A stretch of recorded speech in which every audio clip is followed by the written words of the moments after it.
know, of course, I'd love to talk to you about your most recent book that just came out in May, Governing Forests. I know. Tell us a little bit about it, and what's your favorite aspect of it?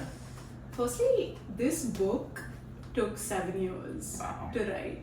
So I think my favorite bit about it is that I was able to tell that story from start to finish, because it talks about the messiness of the law on the ground and the struggles of being a young environmental lawyer thrown into the field, trying to operate in complex ecological conflicts and really try and make sense of like how the law is both failing but also empowering. Right, because it's both. It's both. But I think the other thing that I love about my own book, so there's a bias built in when I wrote it, is very often when people talk about indigenous legal struggles, they tend to talk about it through the lens of like, oh, we need to spread awareness of the law, or communities need to be like legally empowered. Right. But my work and sort of supporting communities has taught me otherwise. That communities themselves understand the law because it shapes their world and everyday reality much more than me, a lawyer trained in like a urban city in India.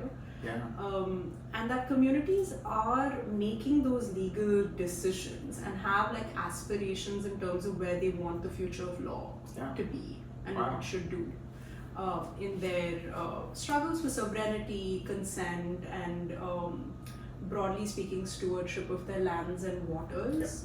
And so that chapter to me is one of my favorites. The other chapter that I particularly like was super interesting to me because it was where I got to interview these kind of middlemen that operate between extractive companies and indigenous peoples. So sometimes they come from the indigenous community, in some other instances they come from the surrounding village. But they're like brokers. They convince the community to come together to sell their land, and they broker these deals with the company. Or they politically manage the situation by sort of breaking communities apart, and really like, you know, in some ways reframing the social context in which these legal struggles originally began.